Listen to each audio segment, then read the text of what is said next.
we have seen this story before, my friends. The Dodgers make a flurry of big name acquisitions, but yet how many World Series do they have to show for it? What, one since like 1970 something?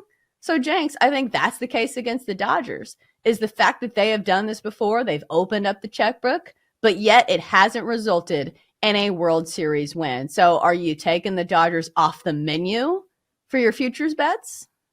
Yes, I am, until they prove otherwise. It's not like they're jinxed or anything else, but my God, they unless you're getting really good value with the Dodgers, and right now you're not getting really good value with the Dodgers, then I just don't think they're worth it. Every single year, I feel like we talk about the same thing, which I understand, right? It's every year. It's the Dodgers. It's the Dodgers. It's the Dodgers. Oh, they signed somebody else. It's the Dodgers. Oh, guess what? They folded the Mariners lineup into the Dodgers. The Astros are coming over. They're playing like you could have an all-star team under the Dodgers moniker, and they find a way to fold each and every postseason. At some point, my God, they sign enough talent where they have to break through. The odds are telling you that this is the year, but I'm not banking on it based on the odds. No, I can't do it. Usually this is where I try to look for something that's price dependent, because the question when it comes to betting on futures is this still going to be a good price come the mid-season? So looking a little further down the list, and here's a question I have for you since you're kind of in the area, because I kind of like the Orioles, 14-1. Does new ownership mean something when it comes to handicapping a team? Maybe you're looking at mid-season. Maybe new ownership means that they'll make more big name deals, because that was the problem for the Orioles last year, is that at the trade deadline, it felt to me that like they didn't do enough. They traded for Jack Flaherty. They did something to add more depth to their starting rotation, but he wasn't a number one. Now they've done it. They went and got Corbin Burns to bolster their rotation. Somebody who we know has lights out stuff, can really miss some bats. I think this will be a huge addition for the postseason. But Jenks, do you think I'm grasping at straws here? The fact that they have new ownership and saying, okay, this could make a tangible difference this season? I don't know how soon that difference will be made, but I absolutely think it will happen sooner than later.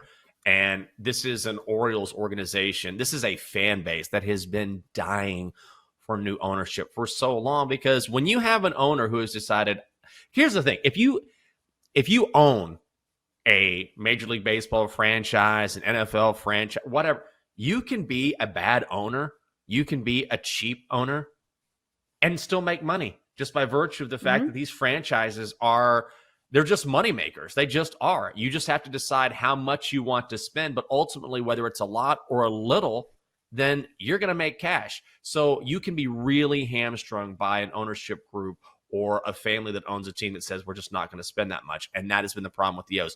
Now you've got a group coming in who wants to win, who sees the potential. I think it's going to happen, if not this season, then very soon. So I don't think you're off at all. I think the fact that they signed Burns already is a pretty clear indicator that they're trying to win now. I see a lot of people getting hot on Justin Thomas. In the field this week, he's first in strokes gained around the green and sort of coming on at the right time. Is he a decent play, or would you shy away from him?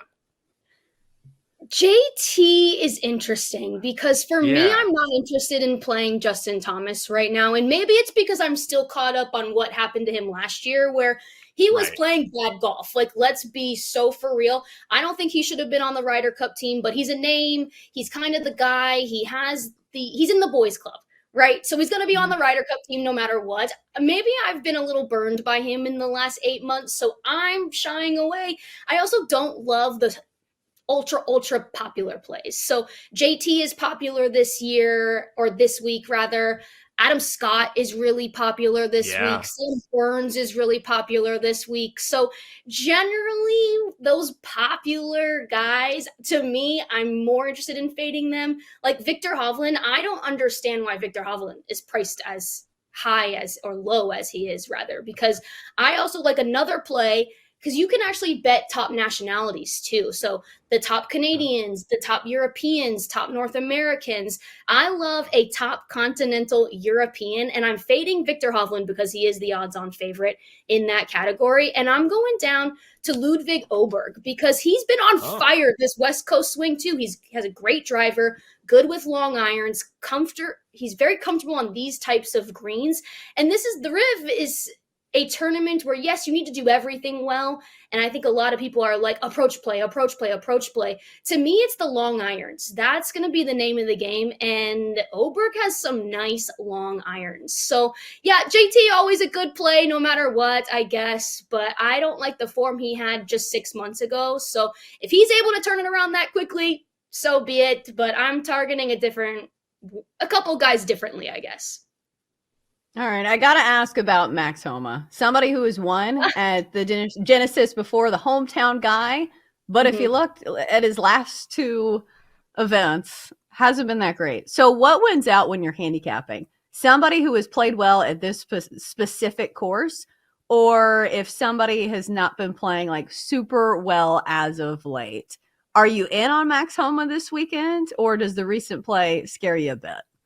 The recent play definitely scares me a little bit. I wouldn't bet Max Homa as an outright by any means with the type of pricing we're seeing at some of these books. If you really want to play Max Homa, take a top 10, take a top 20. Like, don't put all your eggs in the basket with Max Homa. Does he get right here? There's a high possibility. This is his home course, as you mentioned. He's going for like 5 straight top 10 finishes at the Genesis Invitational. So I totally understand why people love Max Homa this week too. I'm not interested in the outright market. If you feel like you got to play Max Homa, he's so likable, he's so easy to root for, you want to sprinkle something, I would more so target top 10. You're still going to get plus money at like plus 150 and then top 20 a little less. But him not making the cut last week at the Phoenix does scare me off. If you're delusional enough to think that, well, he got more rest before he hits the Riviera, then so be it. I'm probably not one of them, but I get the Max Homa love. I really do. Is the window closed for the Warriors? They've kind of shown their hand here a little bit. Or, based on recent results, and they've been good recently, is there still a chance for Golden State? I think it's really easy to sit here and say that the dynasty is over, pack up all your things. This was their one last desperation grab at trying to win something this year. And it should tell you something. If they're going after LeBron James, this feels like a mad dash to try to say, okay, our window's closing. We got to do something quick. But look at last year. Look at how much we were laughing at the LA Lakers during the course of the regular season, who were very much middling around 500, barely made it into the postseason. We said, oh, the postseason's a grind. They're way too old. They'll never do anything. They made it to the Western Conference Finals. So would not shock me if the Warriors can do the same thing. I do think there is a ceiling for the Warriors, though. It's kind of like there was a ceiling for the Lakers last year. So I would not be shocked if they make a run in the postseason, but I would be shocked if they won it all. It does feel like a team that it's getting much older. Steph Curry looks ageless, but it has to be more than him. It has to be the pieces around him. And like, are we really turning the page on Draymond Green that he wouldn't do something dumb again if he was in the postseason, get teed up at a bad time?